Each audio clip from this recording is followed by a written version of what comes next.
The problem with that sentiment is that you were born in 1954. Yeah. Okay? You're, Very popular you're 71. Yeah. Right? In 1954, by the way, I'm a vampire. I'm never gonna die, so during your lifetime, we've actually had Brown v. Board of Education. I remember. Yeah, Brown v. Board of Education. I don't know how you remember it. I think 54. You were like 2 months old. There is an entire generation of people.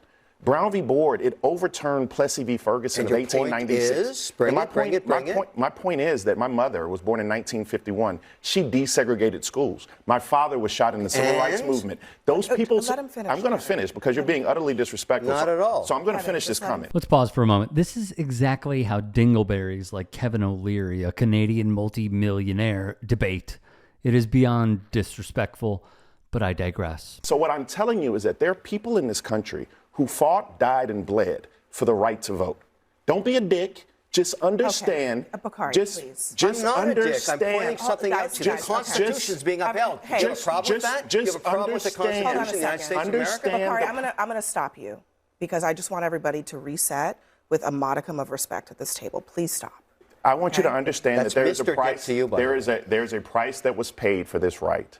There is a price that we uphold. And whether or not you value that, whether or not you value that or not, there are people who bled, sweat, and died and were imprisoned for access to the ballot box. And what we're seeing throughout the South is that their voice, their vote, their representation, and people who have lived experiences to represent them are not being sent to Congress or where they need to go. Well put here. For O'Leary. So no one, if you're an environmentalist and you don't care about that stuff, of course you protest, and that's what happens. I noted, what's happening in Utah right now is we think over 90% of the protesters are actually not people that live in Utah or Box Elder County. They're being bussed in. And so people that live in Utah aren't stupid. They see this happening. And they realize, why am I letting people from don't even live in my state make decisions for me? And I don't think it's going to work out for them. But there are professional protesters that are paid by somebody, I don't know who. And of course, they use AI to generate this is what's kind of funny about it. If you look at the social media around the Utah proposal, much of it's AI generated. None of this is true. Kevin O'Leary, like many other ultra-rich people, are really up for crushing our fellow Americans. You've got a huge new data center project, and it's in Utah. Yep. It's giant. Yep. Are you involved in it? Yes, I am. I'm the master developer there. I've worked with Governor Cox. O'Leary claims they are bussed in. After a contentious hour-long meeting, Utah's sprawling hyperscale data center is still on track. Okay, enough! From now on, I will tell you, you continue. I have law enforcement here who will remove you from the meeting. The three-member Box Elder County Commission voted unanimously to approve the massive campus. The commission's vote allows the Utah's Military Installation Development Authority to create the project area, where it can offer an array of incentives to Shark Tank celebrity investor Kevin O'Leary. The vote took place in front of a packed crowd at the Box Elder County Fairgrounds. For hell's sakes, grow up! That's just false. Local media would report among those comments, the Tribune found that 242 or 68% opposed the plan. Just 7 or 2% shared approval, and the remaining 106 or 30% didn't state an opinion, but they did demonstrate concern, posing questions about water, power, and how county residents might benefit. So who did O'Leary likely swindle? These three Box Elder County commissioners, Boyd Brigham, Tyler Vincent, and Lee Perry, as seen from left to right. Let's not also forget Republican Governor Spencer Cox has been courted. Thank you. After multiple disruptions, commissioners left the stage to finish the meeting virtually. Commissioner Tyler Vincent spoke about the rights of landowners on this issue. We need to realize and remember that everybody has property rights. Pause here. Think about how weak you are to continue a public meeting in a back room. Residents are rightfully pissed off. False. All of this is false. Then why won't they let people talk? Why won't they let us ask questions? It's false. This is not real information. And we sit here like it's okay. It's a charade.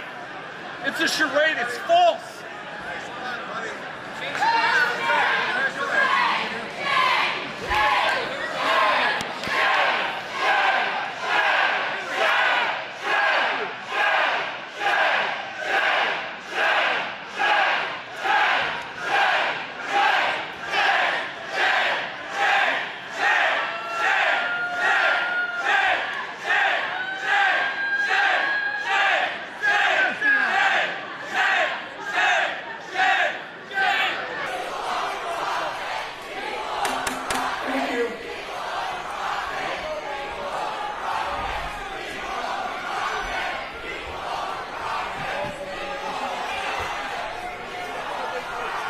So what exactly are the residents looking at with these data centers? From USA Today, the data center, once completed, will use more than 2 times the energy used in the entire state.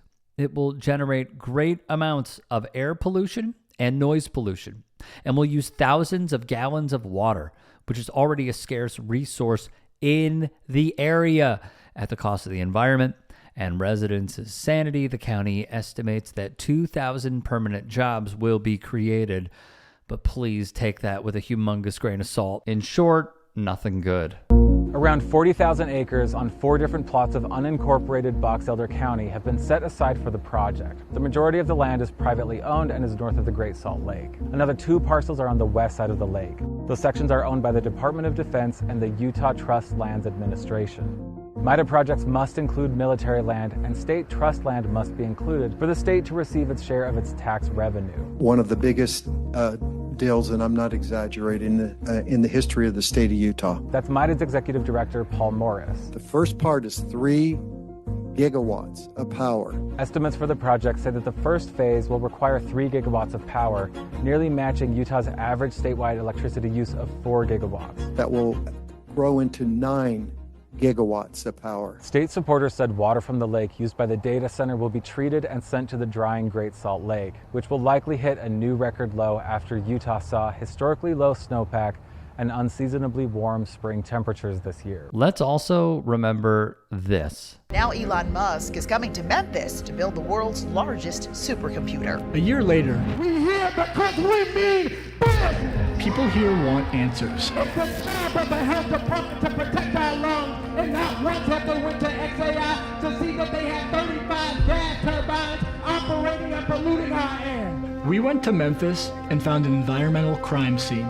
Musk's data center burning enough methane to power a small city with no permits and no pollution controls. I have not seen anything like this. We believe they've already violated the Clean Air Act. There is no way to miss how this is a coordinated strategy. I have never seen portable turbines used like this. Patrick Anderson works on air quality cases for the Southern Environmental Law Center. What we saw is 33 of the 35 were very clearly operating. The turbines were capable of generating about 420 megawatts of electricity, enough to power around 300,000 homes. Hello, everyone. A recent health department hearing turned into a shouting match. An executive from XAI ducking out a side door.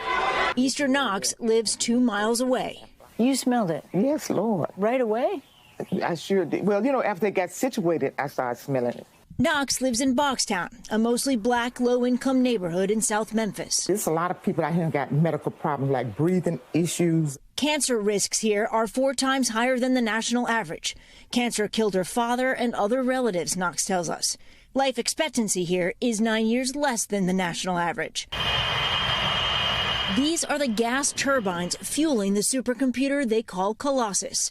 They emit hazardous pollutants like formaldehyde and nitrogen oxides, according to the manufacturer. Just over this fence, you can see and hear the turbines churning 24 hours a day, 7 days a week. This is what the top 1% wants to do to us as citizens. Leah Larson wrote for the Salt Lake Tribune that the data center could create a massive heat island capable of devastating the area's ecology, said Robert Davies, a physics professor at Utah State University.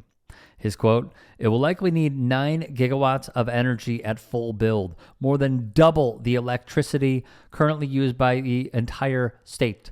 9 gigawatts. That's a number that's really challenging to get your brain around. Communicating the scale has been a real problem.